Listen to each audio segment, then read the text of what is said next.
Hi guys, welcome back to my channel. My name is Joy Presley. Now before we start the video, please be sure to like, comment, subscribe, and share. That would be greatly appreciated. So as you guys can see, I have on my Army OCPs because this is a military video.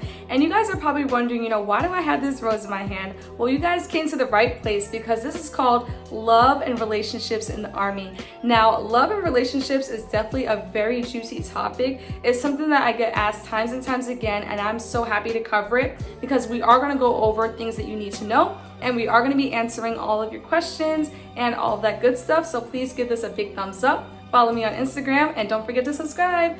Now, first things first, I have made a video about dating. It's called Can You Date in the US Army? It's actually one of my most popular videos, so please go check that out if you have not seen it, because that video is extremely detailed and I talk about things such as marriage, things you're not supposed to do. So this is pretty much going to be a part 2. It's kind of a more updated version, so keep on watching. So yes guys, we are going to be talking about the whole love and dating thing. That's why I have this really cute rose, and let's just get started.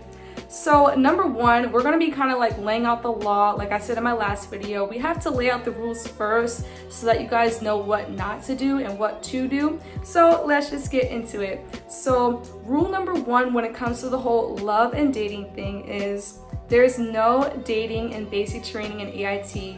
I know guys, I know you guys are probably like, oh, that sucks, what? But yes guys, there is no dating in basic training and AIT. You guys have to remember that when you guys join the Army, this is not a game. So the Army is not about meeting all these people, it's not a dating show, but that is the first thing, is there's no dating in AIT and basic training. Now, do people do it?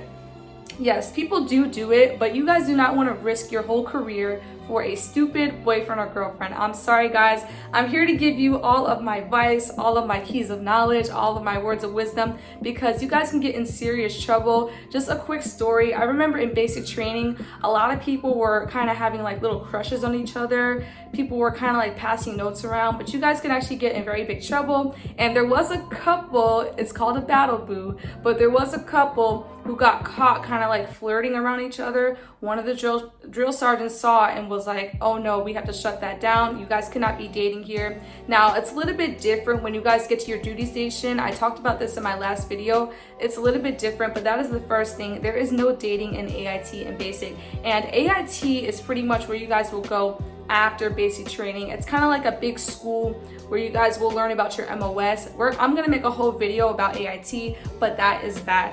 Whew, that was a mouthful. So now on to number 2 when it comes to the whole love and dating thing. So number 2 is when it comes to love and dating, you need to know the rank system, all right? So the rank system is super important because the Army goes by pretty much like a pyramid, So it goes from lowest to highest. Now, when it comes to lowest to highest, there's different windows that you guys need to know. So for instance, can a private date a sergeant?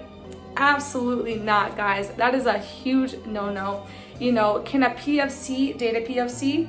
Sure. Can a sergeant date a sergeant? Of course, that's fine because they're within the same window. But yes, guys, rank is something that's super important when it comes to dating in the Army. You guys need to know rank.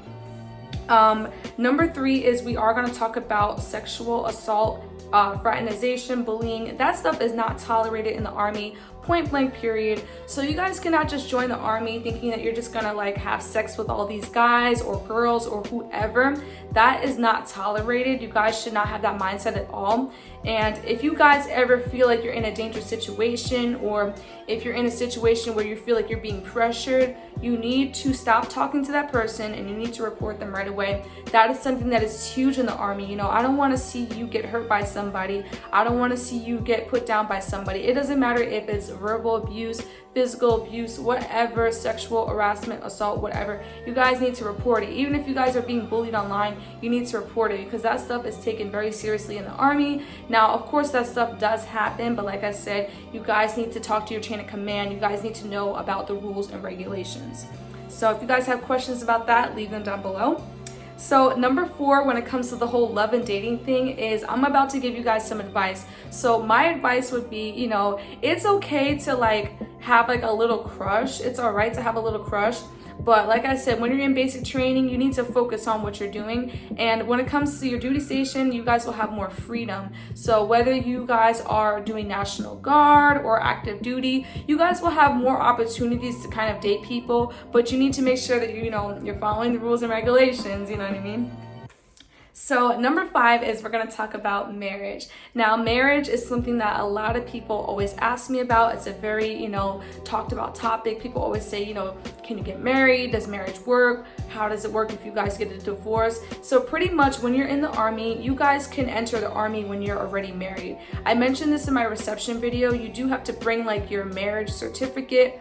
That is also very important. But a lot of people, when they get married in the Army, they mostly get married when they're kind of like established. Now, you can get married like as soon as you come out of basic, but it's not really recommended because you guys are so fresh in your career. You kind of want to work a little bit and kind of like get to know your job. Now, a lot of people get married at their duty station, once they're kind of settled in. And a lot of people tend to get married once they go on vacation, they go on leave, so that they could really enjoy their honeymoon and stuff.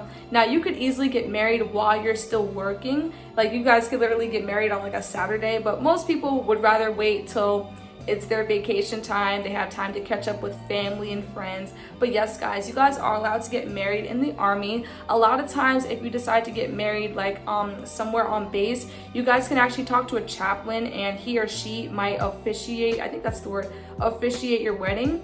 Somebody who's like a military chaplain, or if it doesn't matter what religion you are, they have specific ones for whatever religion. But that is also a really good fun fact. And when it comes to love and relationships in the Army, we are going to talk about BAH. So BAH is pretty much basic housing allowance. So if you guys decide to get married to somebody and you decide to take your spouse wherever you guys go on deployments or something like that, there is something called BAH where they will, pretty much they will allow you guys to either live on post or off post, but most people decide to live off post because you guys will have your own apartment and all that juicy stuff, all that good stuff. But yes, guys, so number 6 when it comes to relationships in the Army is I recommend that you follow your career, focus on what you need to do. It's okay to have a date, it's okay to date, but you need to make sure that you're dating the right person. Like I said, if a person makes you feel uncomfortable, make sure you report it. It's okay to date, but just know, guys, just know the rules. That's super important, guys. Know the rules, because I'm here to help you guys. But yes, number 6 is goal setting and planning. So I recommend that if you guys are thinking about getting married to somebody, make sure that you guys are goal setting. You don't want to just hop into a relationship without knowing, what you're really doing. You guys want to make sure that you're still saving your money. You want to make sure that you guys have a plan for the future. And that is pretty much it for this video, guys. I did not want to make this too long, but that is pretty much it for the whole love and dating thing. So pretty much there's no sex in basic training in AIT. You guys are allowed to date, but you have to make sure that you're dating the right person in the right rank. Once you guys are outside of those 2 things, basic and AIT, if you guys are ever feeling pressured by somebody, if somebody's making you feel uncomfortable, you need to report it. There's lots of hotlines because suicide is actually something that's very high in the Army. So I do not want to see any of you guys go through that. There's behavioral health, there's marriage counseling, there's a lot of things for if you're going through something very like sad and depressing. But that is pretty much all for this video, guys, when it comes to the whole love and dating thing. Like I said before, my first video is a lot more detailed, so please go watch that. But thank you guys so much for watching. I love each and every one of you. If you guys have questions, leave them down below. I love you guys so much. Peace.